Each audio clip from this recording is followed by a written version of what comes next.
The Tale of the Dark and Lonely Road. Every night, you sit there in the comfort and safety of your own home, but you have no idea what is going on outside in the darkness. Not far from your home, there is a dark and lonely place. You may not know about it, but it's there. All over the country, in small towns and cities, there are so many of these dark and lonely places. When I was a young boy, I lived in a small town. Johnny Craig lived across the street from me. I was friends with his big brother. He was just a baby then. I saw him growing up, but I never paid much attention to him. Sometimes, in the evening, my mother would send me out to the local store to buy a carton of milk or a bag of sugar. On the way to the shop, I had to pass a long, dark stretch of road. During the day, it was just a shady place, lined with old, gnarled trees and vacant lots, where nothing had been built, and nothing ever was going to be built. I was never afraid of it by day, but at night, it was a different place. A lonesome place. A place of darkness and strangeness. A place of terror and fear. There were no houses nearby, no streetlights.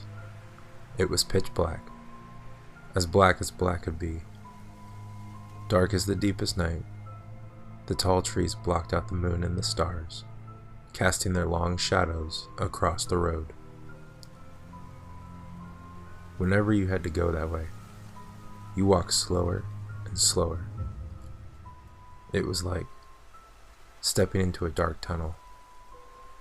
Behind you were the lights of the houses, the sounds of cars and people walking along the sidewalk. Ahead of you, there was just a long, lonely stretch of darkness in which anything could be lurking. Anything at all.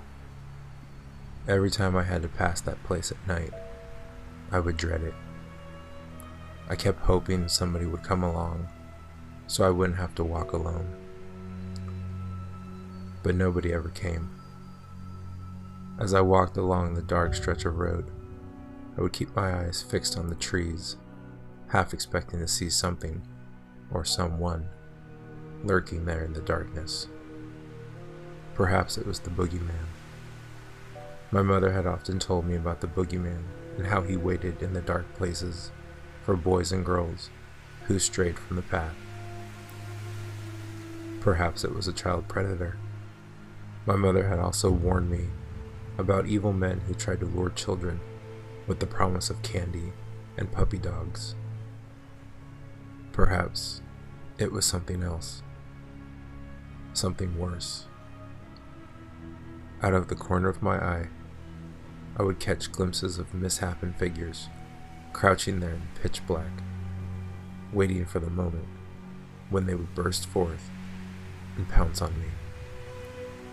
Then, in that silent and isolated area, they would begin tearing me and rendering me and doing unspeakable things to me, and nobody would ever see me again. I'm not sure what I expected to see lurking in that lonely place at night. My imagination always got the better of me. In my mind, it was a hideous creature, somewhere between animal and man. It had long, spindly limbs and huge sharp claws. It had wet, slimy skin and eyes that burned like fire. I imagined it hiding in the branches of those old trees, dropping down without a sound, and stalking the unwary boys and girls who passed along the dark and lonely road at the night. One night, it almost got me. I was walking down the lonely road, and all of a sudden, there wasn't any light up ahead. That's when I knew it was coming. I could just feel it waiting there in the darkness. I started running, desperate to get away, but I could feel it behind me. It was gaining on me. I could feel its breath on the back of my neck. I ran. I ran as fast as I could. I ran until I thought my heart would burst. It almost had me in its clutches, but I managed to get away. When I got back to the safety of my house, I looked at myself in the mirror, and there was a long, jagged rip in the back of my shirt, as if a sharp claw had tried to grab me and just missed me by an inch.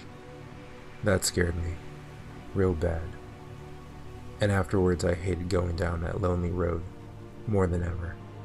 "Some night, I won't come back," I warned my mother. She just laughed and told me not to be silly. "There's something out there in the dark," I told her.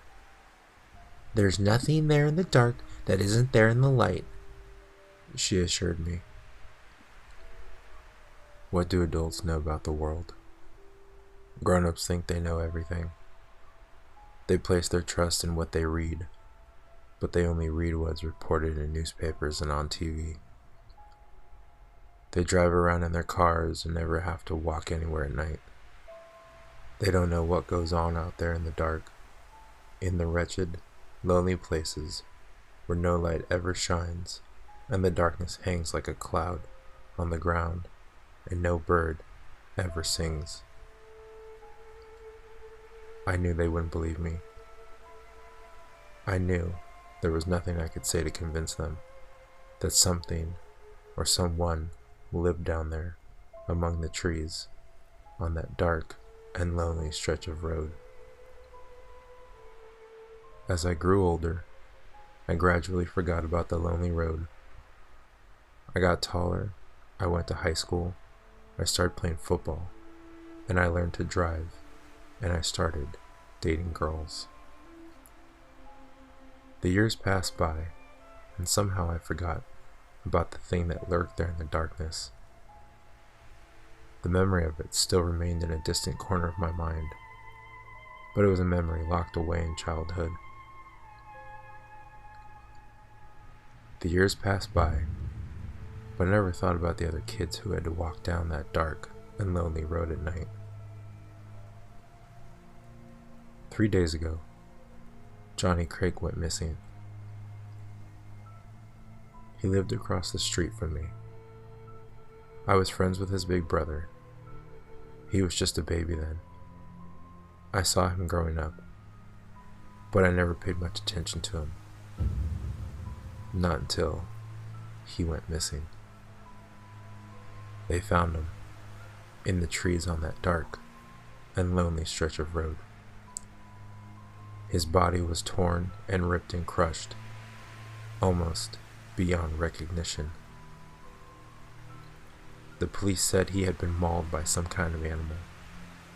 The moment I heard about it, I knew what happened.